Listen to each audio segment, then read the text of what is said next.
Hello বন্ধুরা, good morning. আরাধ্যাকে দিয়ে আমরা এখন কিন্তু বাড়ি চললাম। তো সকাল থেকে সমস্ত কাজ কিন্তু সেরে নিয়েছি, সেজন্য একদম রিল্যাক্স। আর এটা কালী সাহেবের পাশ দিয়ে আমরা যাচ্ছি। তো বোলপুরে যারা থাকো তারা অবভিয়াসলি কালী সাহের মন্দির তোমরা জানবে, শ্রীনিকেতনে এটা। তো আরাধ্যাকে দিয়ে আমরা কালী সাহের মন্দিরের পাশে রাস্তা দিয়ে গিয়ে না একটু ঘুরতে বেরিয়েছিলাম দুজনেই সকাল সকাল। যেহেতু সকালে সমস্ত কাজ হয়ে গেছে, তো বাড়ি গিয়ে আর কি করবো, খানিকক্ষণের মধ্যে আরাধ্যার ছুটি। তো কালকে আর বাড়ি আসিনি।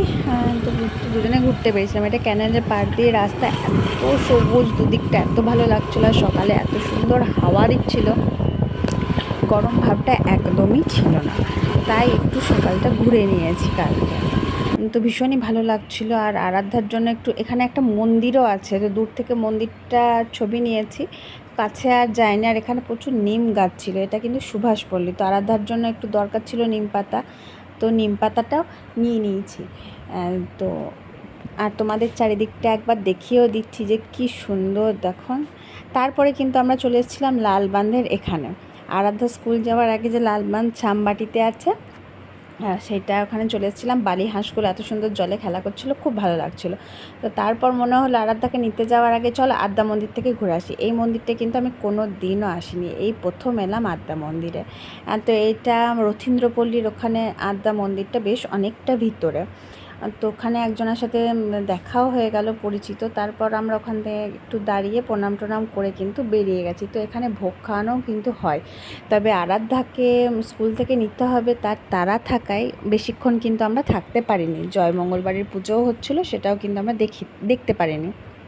তারপর ওখান থেকে যে রাস্তাটা গেছে, অন্য একদিকে রাস্তা গেছে, তো সেটা দিয়ে আমরা বেরিয়ে চলে এলাম আরাধ্যাকে নিতে। তো তারপরে আরাধ্যাকে নিয়ে আর এখানেও এত গাছপালা, এত সুন্দর ওয়েদার। সরি, হাই উঠছে, দুপুরবেলাতে ভয়েস ওভার দিচ্ছি। তো এত সুন্দর, এত গ্রিনারি, রথীন্দ্রপল্লীটা কি বলবো, এখানটাও খুব ভালো লাগছিল। আর বললাম যে সকালটা খুব ঠান্ডা ছিল। তারপরে দেখো বাড়ি এসে ছাদে কাপড় কটা আগে তুলে নিয়ে চলে এলাম, ভীষণই গরম ছিল। আর খুব খিদেও পেয়ে গেছিলো, তাই একটু তাড়াতাড়ি করে গোলা রুটি বানিয়ে নিচ্ছিলাম। তো এটা গোলা রুটির ব্যাটার অলরেডি একটা করে আরাধ্যাকে দিয়ে দিয়েছি, এটা কিন্তু 2 নাম্বার। আর খেতেও খুব ভালো হয়েছিল, পেটও ভরে যায় আর খুব চটজলদিও হয়। তো একটু ঢাকা দিয়ে দিই, তাহলে ভালো সিদ্ধ হবে। আর এটাও আরাধ্যাকে দিয়ে দেবো। তো প্রথম দুটো আরাধ্যাকে দিয়ে আরাধ্যার পেটটা একটু ঠান্ডা হলো, তারপরে আরও বানিয়ে আমি খেলাম। আর ওর বাবা কালকে টিফিন করেনি।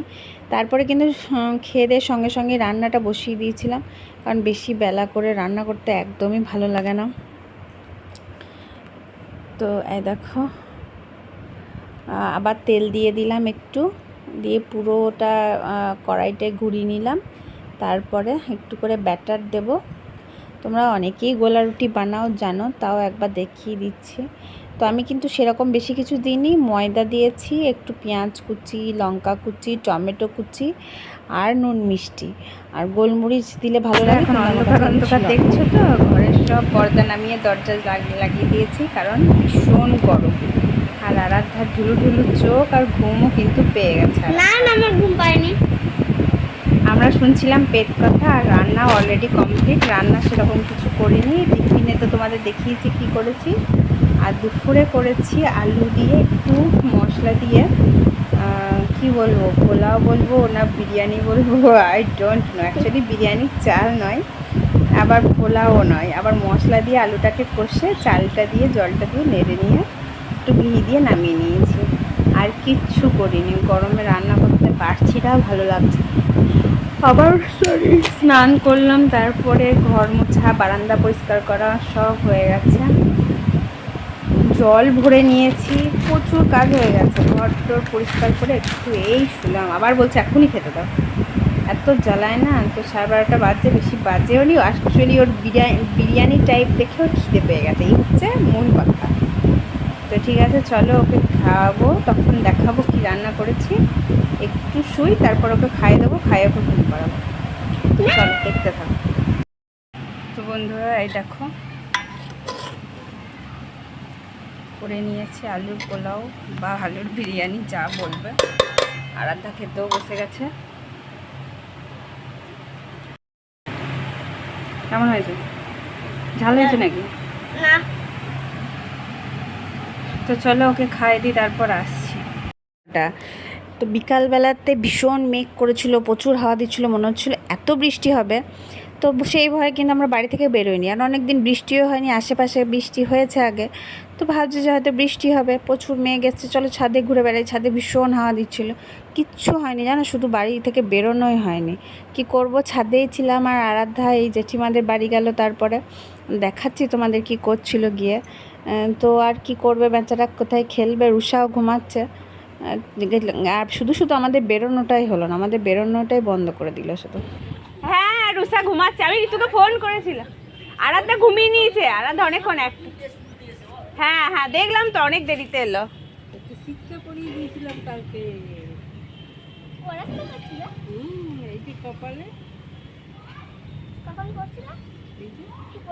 চিত্তা মানে টিপ, টিপ। শিক্ষা পড়িয়ে দিয়েছি।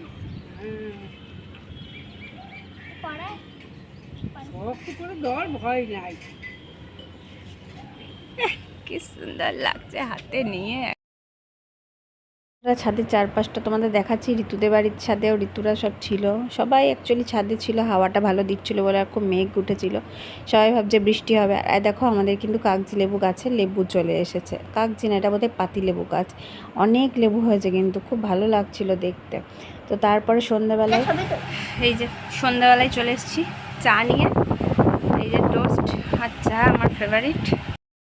বেরোয়নি কারণ প্রচুর মেঘ মেঘ করেছিল, ভাবলাম বৃষ্টি হবে, তো বৃষ্টিও হলো না, কিচ্ছু হলো না, শুধু শুধু আমাদের বেরোনো হয়নি। তখন আর কি করবো, আরাধ্যা তো দেখলে পাশের বাড়ি জেঠিমার বাড়িতে খেলা করছিল, আর সন্ধ্যা হয়ে গেছে, চা করলাম, একটু চা খাই দুজনে, দিয়ে পড়াতে বসবো। তো চলো দেখতে থাকো, আরাধ্যাকে পড়াতে বসে। তাহলে বেরোনো না হলেও এই কি যে বসে ফ্যানটা চালিয়ে দিয়েছিলাম, টেবিল ফ্যানটা বাইরের দিকে করে, এত সুন্দর হাওয়াটা ঘরে আসছিল, খুব ভালো লাগছিল। দুজনে বসে ওই দরজার কাছটাতে বসেই দুজনে মিলে একটু চা টোস্ট খেলাম। আর রাতে খাবার কিছু করব না, দিনেকার পোলাও মতনই ওটা আছে, আরাধ্যার বাবা খাবে আর আমি একটু মুড়ি খাবো, তো এই চিন্তাই করেছিলাম। বন্ধুরা, আরাধ্যার খাওয়া দাওয়া হয়ে গেছে, আরাধ্যার পড়াশোনাও কমপ্লিট। তো এখন আরাধ্যাকে ঘুম পাড়াবো, কারণ সকালবেলাতেই আবার উঠতে হবে ভোরবেলায় 5টার দিকে, কারণ আমাদের মর্নিং স্কুল চলছে। তো চলো তার প্রিপারেশনই করি।